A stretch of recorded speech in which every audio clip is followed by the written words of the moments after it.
Hello, everyone, and welcome to the Renovation and Outdoor Living Show, Friday, November the 13th.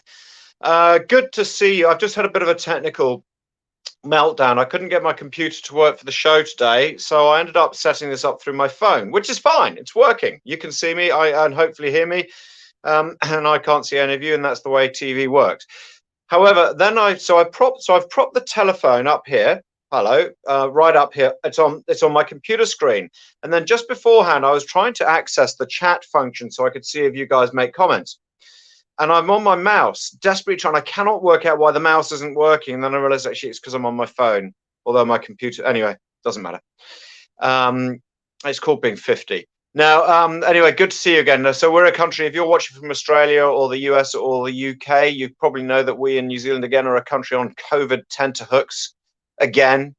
The good news, though, we've had some decent rain in Auckland, so hopefully the drought will be lifted fairly soon. The sun's now shining again, so rain then sun, that's what we want. Everyone now getting out, getting their homes and their gardens prepped, ready for the summer. It's busy times in the renovation and outdoor living area. Now, if you are prepping the garden for summer entertainment, you may want to watch back to our episode from last week. We were talking all about outdoor kitchens. We were talking with outdoor living stylist Thelma Mayer, who's also a Zones landscaping franchise owner here in Auckland Central. And Thelma was she showed us some pictures of some stunning outdoor kitchen projects. So from the very low budget options, literally open the window and have a barbecue outside, but with a bit of design and style, to these incredible, fully installed kitchen, living, dining areas, porticos, buildings in the garden. Just stunning. We talked about space organization. We talked about customization, really important integrated design between your outdoor and your indoor, and also what it's going to cost you, which is anything from, a lowly barbecue to, well, hundreds of thousands of dollars, if not more.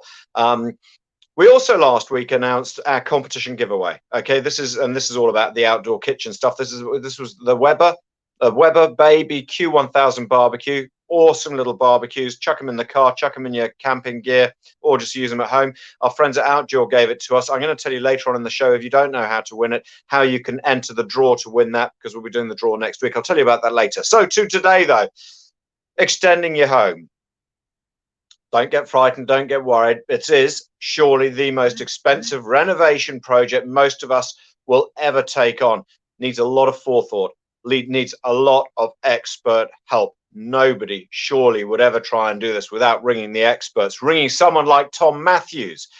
So Tom's spent his life immersed in renovations. Parents were massive renovators. He then worked in Christchurch during post-earthquake renovations. He was in Fletcher Construction. He's run his own project management consultancy. And to cut a long story short, he now works as a project manager with Refresh Renovations and joins us live. Tom, are you in Wellington? Sure am. Yes, in Party Rock.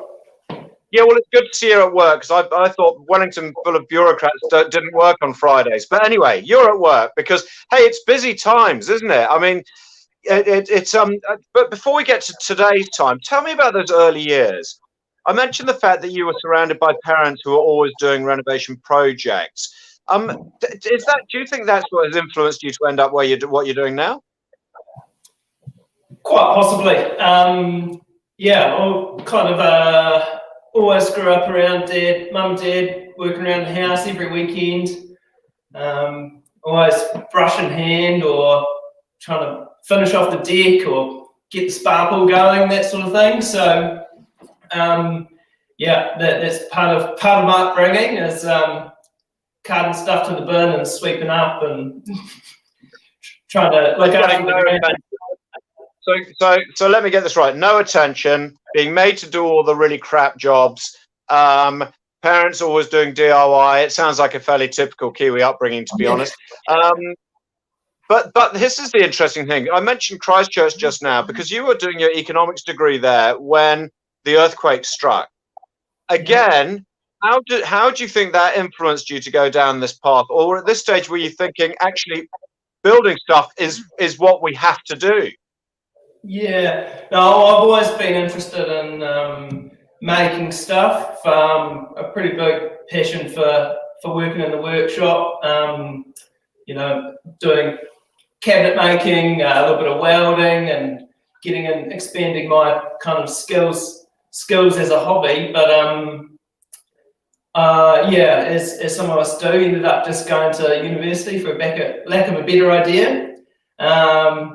Then yeah, ended up in economics, and never really wanted to work in a bank or something like that. But so I don't know why I did economics, but then the earthquake struck, and there were plenty of jobs going. So took a bit of an admin role to start there, as long as doing some summer work during my studies in the earthquake repair program. So kind of had that experience of coming in and out of people's houses while they're living there, working with them to make their houses good after we've had this big disaster. So yeah, that was a pretty good experience for learning how to deal with perhaps a more positive side of a renovation when the client at least wants you there at the start.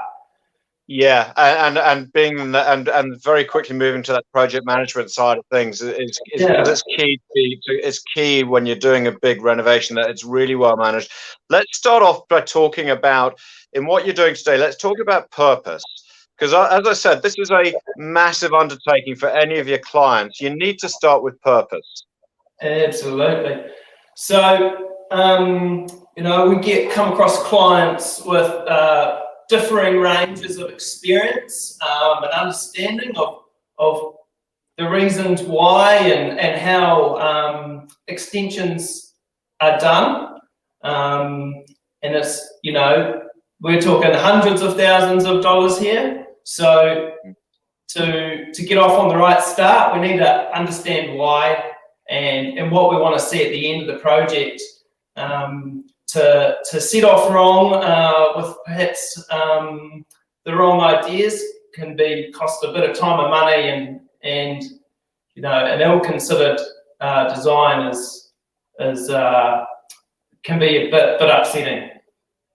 Okay, so actually that's interesting. You just mentioned design consideration, Yeah. because so let's assume, so most of your projects will be bathrooms. Well, maybe not so much, or maybe bathrooms, kitchens. I would imagine a lot of the time, extending your living spaces. What other sort of projects do you get most of the time?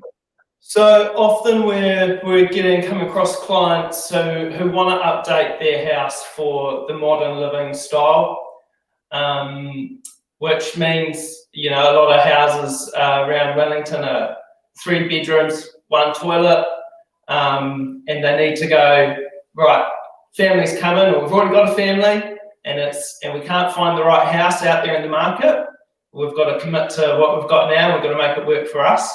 So we're finding, you know, people adding a master bedroom with an ensuite as a common one, or just adjusting the layout with a bin extension, often with a new kitchen, as a way to really find a bit of space in your existing property and make it work for the modern way we live, rather than having the kitchen shut off from the dining room.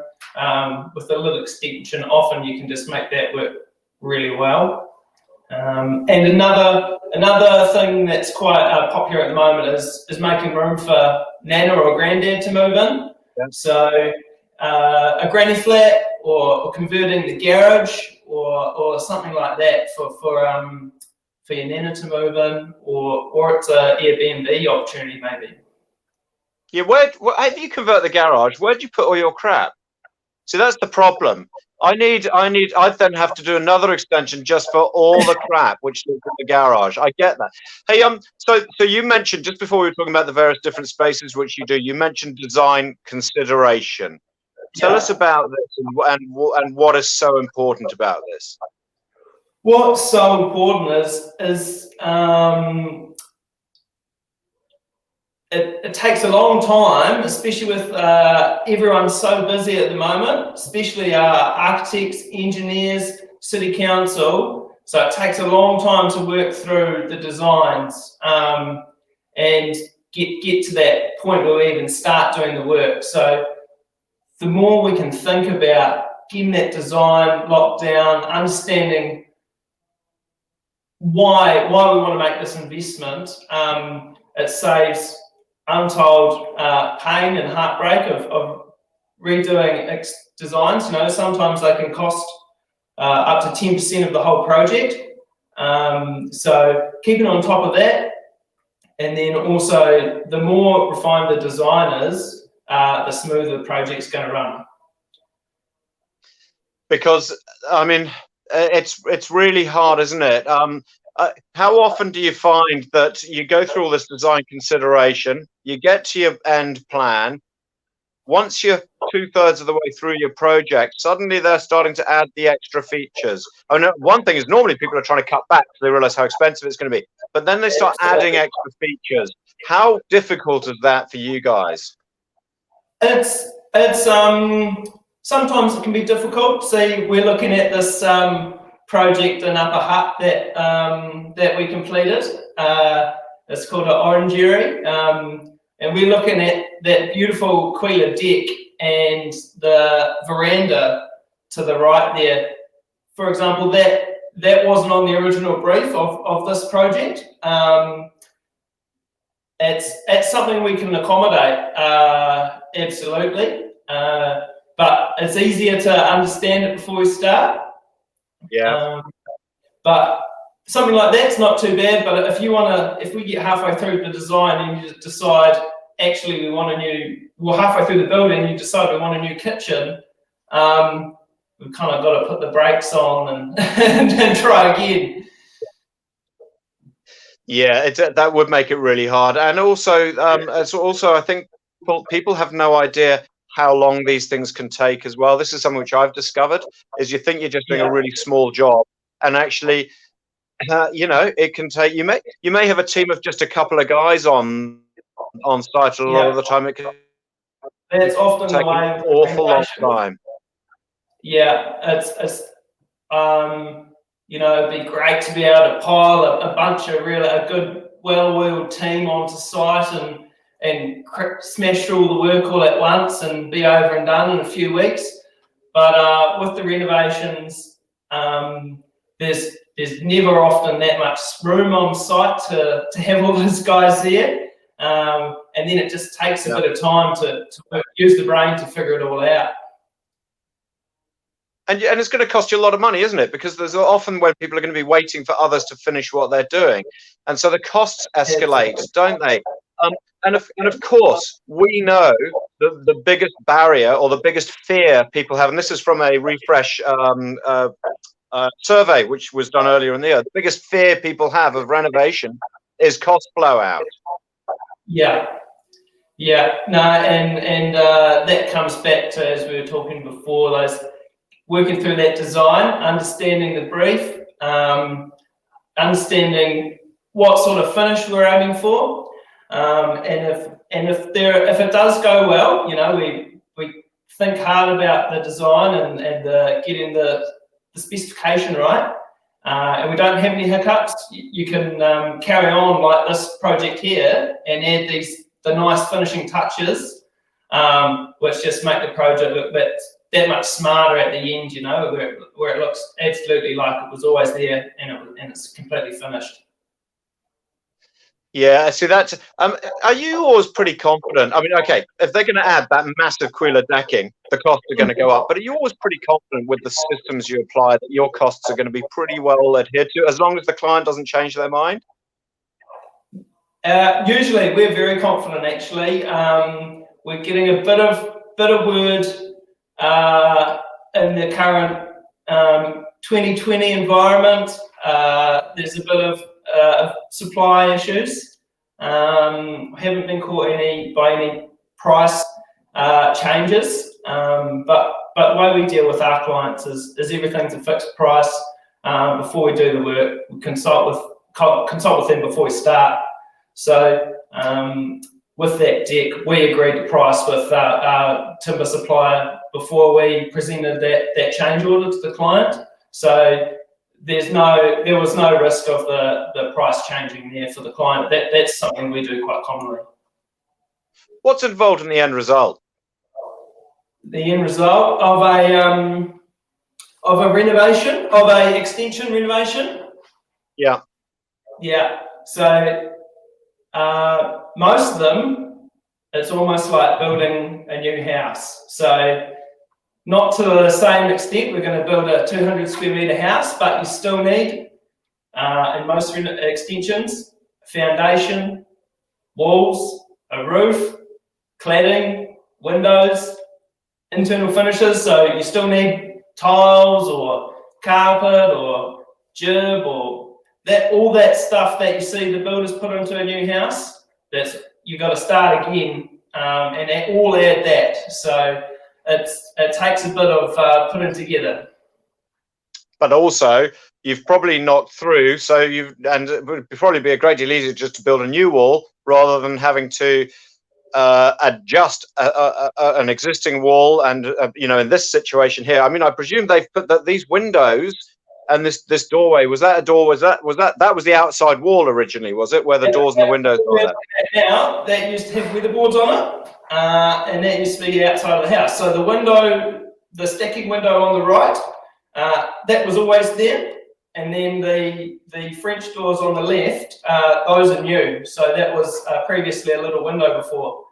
So that's great. That's so clever the way you kept the windows in there. You actually just take the credit, because your first thought is, well, we've got to block that up because it's a room now. It's not but that's actually genius to be able to keep that sort of link between the house and the extension.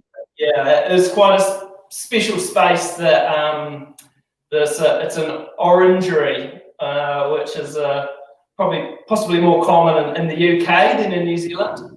But it is, especially for Wellington, a great way of having that indoor-outdoor living. So it's really special. So basically, this is what this is a living room with a spa, and you call it an orangery, so you can put a spa in it. It's a ridiculous room. But what you've just said is actually in Wellington, you need it. You do need it when you live in the top of Upper Hutt, on the top of a hill, with the whole Hutt Valley funneling down onto you in a bad southerly. It means you can go out in your speedos into the spa. So Matt, very quickly, let's talk about and again, we mention this every now and again. See, that's ridiculous, having a bath in your living room. But anyway, so let's just talk through this. It's the refresh process, and it always starts. So you have your briefing meeting with your client, then you go away and you draw up what happens after the briefing meeting. Just give me the 5 steps or so which you go through to get to this stage, to this end result where you've got you've doubled the value of this house probably. Yeah. So the customer's going to approach us, and then we're going to come out, have that consultation, that meeting that you've just mentioned, get a pretty good idea of what the client wants to achieve, and then we are going to approach one of our either our in-house designers, or we work with a number of registered architects or design architects. They'll probably want to have a good chat with us and understand exactly what the client's trying to achieve. And then we'll come back to them with an offer of service to work through a concept and feasibility stage. So the design team will come up with some usually pretty high level detailed concepts, and then we'll go away and work on a bit of an estimate, a budget estimate. So to check that, one, we're not going to break the bank trying to do this project, and we've all got the same expectation. 2, it's also a good opportunity to take that budget estimate to the bank. If you're going to take out money to achieve the project, the banks you want to check that feasibility, and then just a good opportunity to double check that brief, understand we've hit the brief, and that it makes sense to do the project. So for this one, it got a bit out of hand. They wanted a roof to go with the spa with some fold-up windows. And then it kind of snowballed from there. So, but when it comes down to it, the client's absolutely really happy with it. There's no detail left behind. So if we kind of omitted that stage, I don't think they'd be as happy. So then you've checked your budget estimate. That's great. Everything's looking good. We might need to trim the budget. Say, look, we have to cut a few features here. This isn't going to work. It's too much. It doesn't make sense. Look, we can go buy another house that has these features already. That sort of, you want to go through that process and make sure it makes sense. But when you've got all that stuff lined up, then we'll go away, come back with another offer of service to complete working drawings, building consent, and provide a fixed price quote. So at that point, that'll go through the process and some more design tweaks, but we'll come back with a fixed price quote, which means we can complete the project for you. And then you get to the build and the after build sort of parts of the process. I mean, so that's amazing. If you get all that right, those first 3 stages as such right, the build is going to be pretty seamless, and they're not going to be frightened out of the budget either. Although, having said that, with the example we've looked at today, they started wanting a cover for their spa. You know how you're saying you normally trim back budget-wise? These guys may have possibly gone the other way, but you're right. But if you haven't gone through that process, there's no way you would have ended up, Tom, with what is an exceptional addition to a house. That's made the house. Yeah, it's really interesting. Hey, Tom, thanks for your time. We're going to have to wrap up there, but that's stunning. It's just that is a great example which we've had a look at today. That's an extension on steroids, really. But yeah, what a great room. Hey, thanks, Tom. Best of luck. I hope I hope you'll be busy as can be, but you get a bit of a break over Christmas, and we'll chat again. Let's have a chat in the new year about another extension which you'll have put up in that time. Just out of interest, how long did that orangery take? That probably took about, if we take out COVID, probably took about 6 months. Okay. There's some pretty spectacular details in there which took a lot of attention. Or like that amazing roof line. Because you don't need the light with the skylines, but it's just added such a beautiful feature to the room, hasn't it? So yeah, so 6 months. I mean, in the bigger picture of it, when you're building a house, 6 months is nothing. So well done. Yeah. Cool. Thanks, Tom. Cheers, mate. Catch you next time. There you go. There's Tom joining us there from Wellington. Very cool. I mean, it's an exceptional. I just love to have seen the conversations at home, because they've agreed that they're going to cover the spa because it can get cold up there in the winter and the wind blows through. And then husbands come back or wives come back and said, hey, I've had a chat with the design team and we think we might be able to go a bit further than just building a covered area for the spa. And they've ended up with that, which is amazing. Anyway, very quickly, back down to earth. For those of you who only want to spend a few $100s, what you could do, the best purchase you could probably make would be the Weber Baby Q1000 barbecue, which I mentioned. Here it is. This is such a great little bit of gear. And if you want to win one of these, we'll put your name in the draw. We'll draw it out of the hat. We're going to do this next Friday. All you have to do is like our page and tell us what your next outdoor project is going to be. There it says, comment below what your next outdoor project will be, and we'll put you in the draw to win the Baby 1000, one of the best barbecues in the world for its size. Very quickly, before we finish off, our top 10 this Friday. The top 10 letterboxes. Why not? At number 10, this little number from Illinois in America. Utterly ridiculous. What a ridiculous concept. Is it meant to be a house? I just don't get it. Maybe it's in a pump, but why? And I've got to be honest, America, that is really ugly. Number 9, this is far from ugly. This is absolutely cool. This is a row in rural Mexico. Isn't that awesome? Number 8, top 10 letterboxes. I wonder if the poster you'll be able to find this one. Oh, well, it's Texas, isn't it? Everything's massive in Texas. That's where you can hide the bodies. Number 7, a guard dog. Well, maybe not. And a letterbox all in one. Very, very cute. At number 6, we've got, well, something a little bit more modern. And funny enough, I think this is actually a very, very cool letterbox. I quite happily have that. Actually, probably wouldn't fit our house. Number 5, 5th coolest letterbox we could find, or most interesting, the Wild Wild West, with its wild, wild letterboxes. And number 4, I'm not really sure how practical, those are all American, they have to be, how this is, but a cowboy hat, great idea. Number 3 of top 10 letterboxes, when you wouldn't dare part with your old outboard, you recycle, don't you? And number 2, this is a letterbox, which probably comes with a letterbox, a little mini one, which is a little mini one, and a little mini one. And at number 1, this is genius. This letterbox is basically its own filing system to help with your bills. And what they've quite deliberately done is they've put taxes at the very top, because if you're going to deliver us a bill for the taxes, you're going to have to earn it by climbing up there and putting that in there. There you go, our top 10 letterboxes this Friday. Good to see you all. We'll do it all again next Friday when you can win. We'll find out who's won the outdoor gift, the Weber 1000. And well, we're almost in December. We can start counting down to Christmas fairly soon. See you then. Bye-bye.